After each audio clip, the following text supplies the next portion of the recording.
So Unit 4, Lesson 2, Solving Quadratics by Factoring. So you might remember solving equations in grade 9. When you're solving for x means you're finding the unknown value that makes the left side of the equation equal to the right side of the equation. Now you're going to do the same thing with quadratics. So write this down. So to solve a quadratic equation by factoring means we are going to write the equation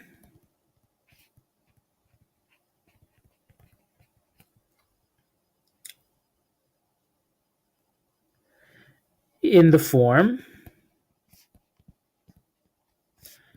ax squared plus bx plus c equals 0. Okay, so one side has to be 0, either the left side or the right side. But then the other side has to be looking like standard form, ax squared plus bx plus c. And once you have the standard form, then you can factor. So you then factor that left side.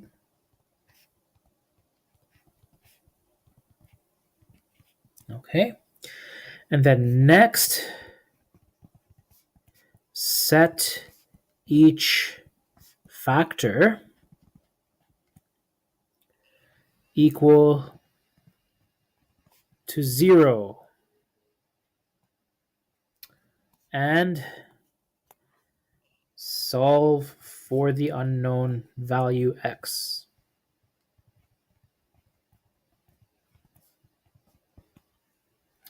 And that's how you do it, okay? So let's look at some examples. So we're going to solve this equation. This equation is already in factored form, so I don't need to put this in any standard form. This is already in factored form. And on the right side, I have equal to 0. So that's what you really want to see. You want to make sure that one side of your equation is equal to 0. If it's not, then you're going to have to make some adjustments, move some things over, add or subtract both sides of the equation, that kind of thing. Okay, so we're going to look at each factor now. So -3 is -3. There's no x in here. But if you look at the next factor, this bracket, 2x plus 7, we're going to make that factor equal to 0. So 2x plus 7 equals 0. And the reason why is because you want to make sure you want to get a 0 in the final product. So the only way to get a multiplication of 3 factors and get a 0 is to make sure to check each factor, these brackets here being 0 themselves. So I ask myself the question, what value of x will give me a whole bracket equal to 0? Okay, so if I solve this 2x plus 7 equals 0, if I solve this for x, well, I'm going to subtract 7 from both sides. So I get 2x equals -7. And then I'll divide both sides by 2. And so I'll have x equals -7 over 2. Okay. And the other bracket, x plus 1, I'm going to set that equal to 0. If I solve for x, I will have x equals -1. Okay. So it is these two values of x that will give me the left side of my equation equal to 0. Okay, so let's just write a quick note. When the quadratic equation equals 0, it means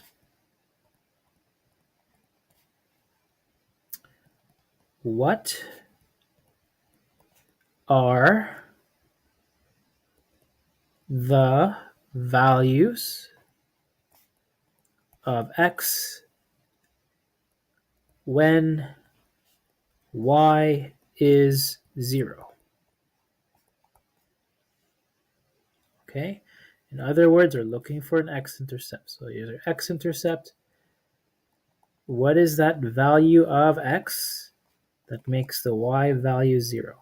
So question mark on the x, but the y value is 0. Y-axis, x-axis. Just like that, okay?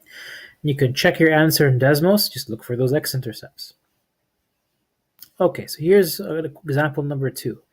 Given a quadratic in standard form, x squared plus 9x plus 14 equals 0, write the factored form and solve. So as you can imagine, it'll be hard to solve for x given the equation as it is. Okay, you'd have to end up guessing and checking. But if you factored it, you can find the answer much more easily. Okay, so let's factor x squared plus 9x plus 14. So you only factor the left side. You make sure the right side is 0, but factor the left side. Okay, so I use the product sum method. Two numbers that multiply to 14 are 7 and 2, and those same two numbers add up to 9. So my factored form will be x plus 7 and then x plus 2 equals 0. Okay, and then now you have to solve for x. So what value of x makes this bracket 0, and what value of x makes this bracket 0? So that when you multiply, you'll get a product of 0 on the right side.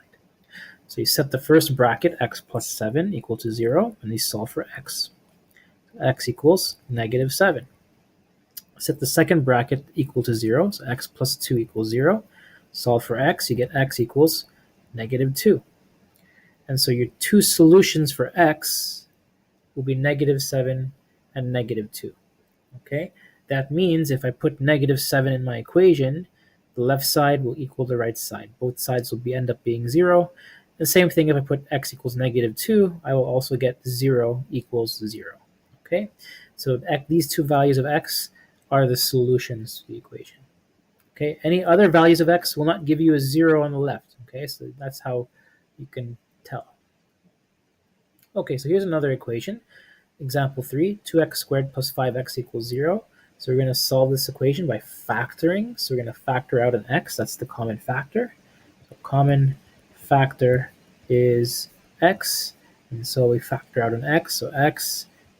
And so 2x squared divided by x is just 2x. And 5x divided by x is 5. So 2x plus 5 inside brackets. And don't forget, it is an equation, so you have to make it equal to 0. Okay. So solving for x, well, you have one factor here. This x has a possible value of 0, so x equals 0. If I put 0 in there, then the whole thing on the left side becomes 0. Okay. Or you have 2x plus 5 equals 0. If I solve for x, so 2x plus 5 is from the second factor, this bracket here. So finding the x, if I subtract 5 from both sides, I would have 2x equals negative 5. If I divide both sides by 2, I get x equals negative 5 over 2. And so there's my other solution for x. So this value of x, negative 5 over 2, and this value of x, x equals 0, and I put them into the equation, the left side will become 0. And so 0 equals 0. That means this equation works for these two values of x. Okay, let's look at another example. So it says when check in Desmos, you just graph this in Desmos and you check the x-intercepts and you can see that these are the correct answers. Example 4. So solve 5x squared minus 19x minus 4. And again, your right side is 0, which is what we want. So you got to just factor the left side. Okay. So if you factor the left side, you want to use product sum. Again, it's a times c. So a times c is 5 times negative 4, which is negative 20. Two numbers that multiply to negative 20 and add up to negative 19. Well, those two numbers would be negative 20 and positive 1. Okay. So then you can write 5x squared minus 20x plus x minus 4. So remember, we split the middle term. And then it's an equation, so you have to make it equal to 0. Okay. Then you group the pairs of terms. So here the common factor is 5x. So 5x comes out. Create your brackets. Here I have x, and 20 divided by 5 is minus 4, so x minus 4. And here I also have plus x minus 4. And don't forget the invisible 1. That's equal to 0. And then if I factor out the common bracket here, I have x minus 4. And the leftovers are 5x and plus 1. Okay. Now, if I solve for x, I have this in factored form. I can solve for x. So for the first bracket, I'm going to make x minus 4 equal to 0. And so x equals 4. Make the second bracket equal to 0. 5x plus 1 equals 0. And so if I solve for x, I would have subtract 1 from both sides. So 5x equals negative 1. And I divide both sides by 5. I get x equals negative 1 over 5. So there's one solution, and x equals 4 is the other solution. Okay. All right, so let's look at another example. 6x squared minus x equals 15.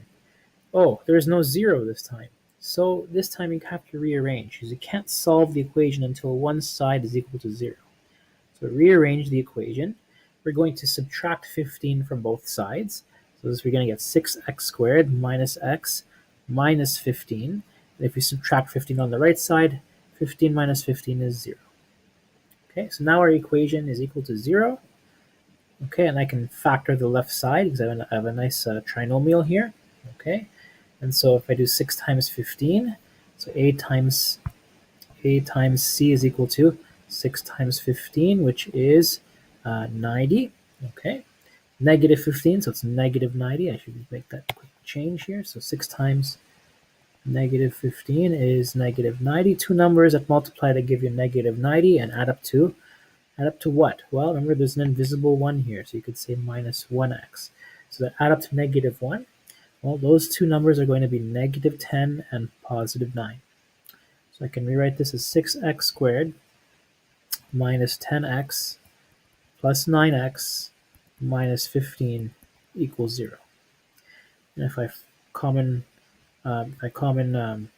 factor the pairs of terms, so common factor between 6x squared and minus 10x would be 2x, and that leaves me with 3x minus 5.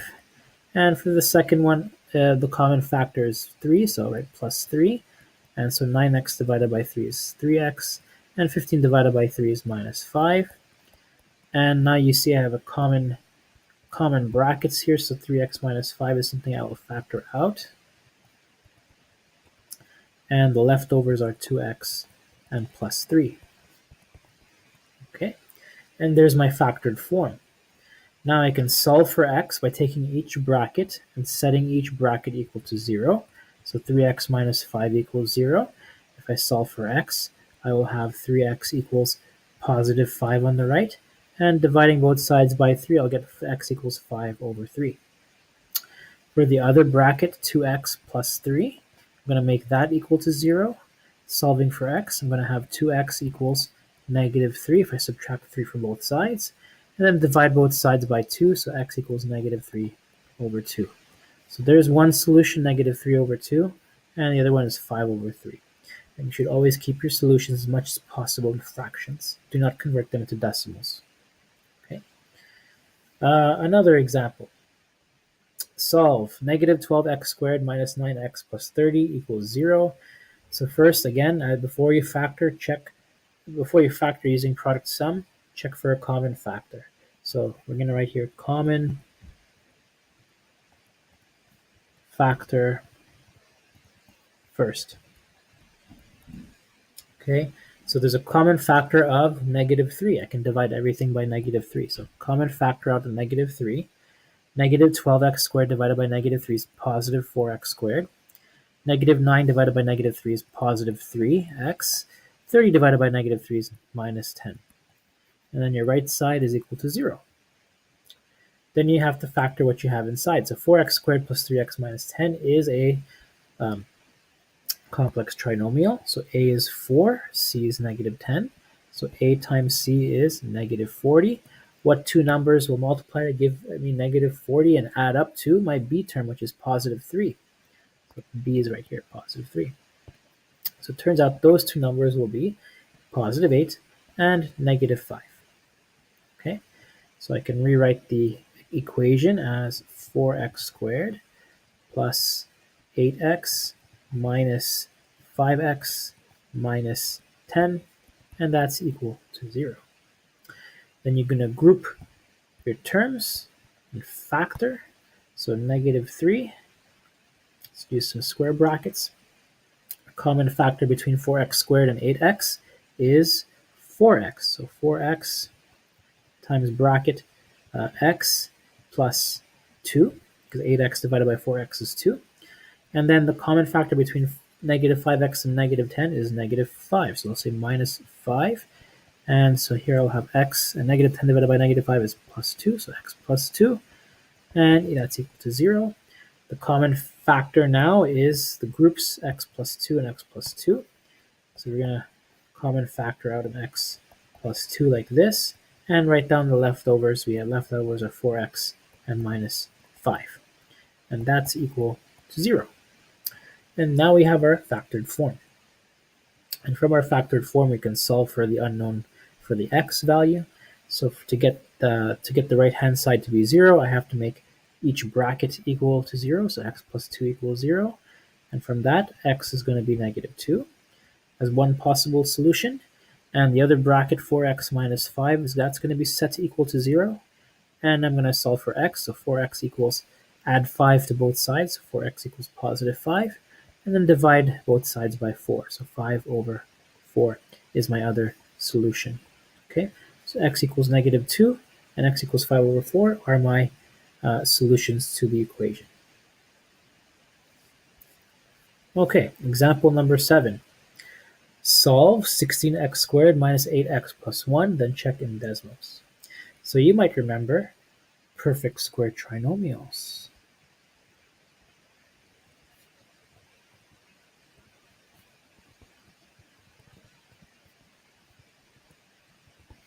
Okay, so you check square root of 16x squared.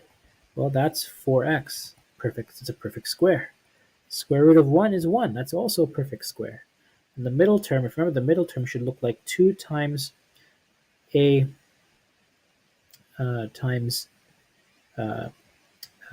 it's 2 times the square root of the first term times the square root of the last term. Okay, so 2 times 4x times 1 is equal to 8x. And ignore the sign, as I said, so 8x is fine. They have a perfect square trinomial, which means the answer in factored form would be 4x plus 1 squared. And that's equal to 0. Sorry, not 4x, it's 4x minus 1. So remember, the reason why it's minus is because if you see the minus sign over here, that carries over to your factored form. Okay? So the solution to this one, it only ends up being one solution. So you're going to say 4x minus 1 equals 0. And so the solution to this would be 4x equals 1. And so x equals 1 over 4.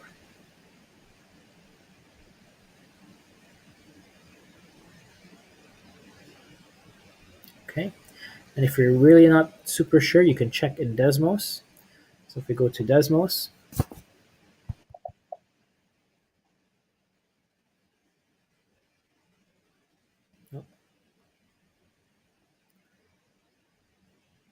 let's connect to the internet first. Okay.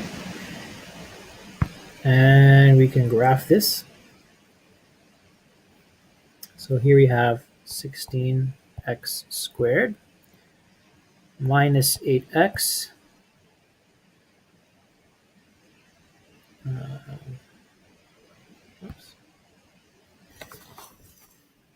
plus 1. So plus 1 equals 0. We're just going to graph the left side. So here's my function on the left side. And if we zoom in and you click on the x-intercept, you can see it is 1 over 4, or as a decimal, 0.25. Okay. All right. Another example, our last one, example 8. Solve and check. So here are 2 questions that we can try and solve. But if you work at it, you might realize, well, 3x squared plus 5x plus 4 equals 0. That's not something that's factorable. It's not factorable. And if you checked in Desmos, you'd find that your graph looks something like this. It doesn't cross the x-axis. So there are no x-intercepts. So therefore, we say there are no solutions. There are no x values that will make the left side equal 0. Okay. Now, if you look at the next one, 2x squared minus 6x plus 1, this one is also not factorable. But just because something is not factorable does not mean it doesn't have solutions. Okay. So if I try to graph So I'll show you the first one, 3x squared plus 5x plus 4. So here I have, let's erase this. So 3x squared plus 5x plus 4. So again, you see no x-intercepts, there's no solution. There's no value of x that will give you a y value of 0. If I plot the second equation, 2x squared minus 6x plus 1, it does cross the x-axis. There are x values that will give you a y value of 0, but they're kind of like yucky decimals. So we can't factor them nicely. We're going to learn some other techniques that will help me get those factors. But when you get these decimal answers, we can't get them by factoring. So here I drew a sketch for our notes. Yes, we can get two x-intercepts, but they are decimals. So 0.177, and the other one is 2.823. And we're going to say, yes, two solutions, but the x-intercepts are decimals. And that is something we can't easily find out by factoring. Okay, so summary of the key concepts. Two factors have a product of 0, so you have to make sure you set each factor equal to 0 so you can find your x. Quadratic equation always has 2 degrees. And a single unknown value, so that's your x value. Okay, some quadratic equations can be solved by factoring, but not all of them. To solve a quadratic equation by factoring, make sure you write your equation in this form. Make sure one side is equal to 0, that's the important part. And then factor the left side. And then you set your factors equal to 0, and you solve for x. Okay. Solutions are known also as the roots, okay, or the x-intercepts, or the zeros of a quadratic equation. So those are terminology that we use interchangeably. Okay, and that's it. And that ends this video.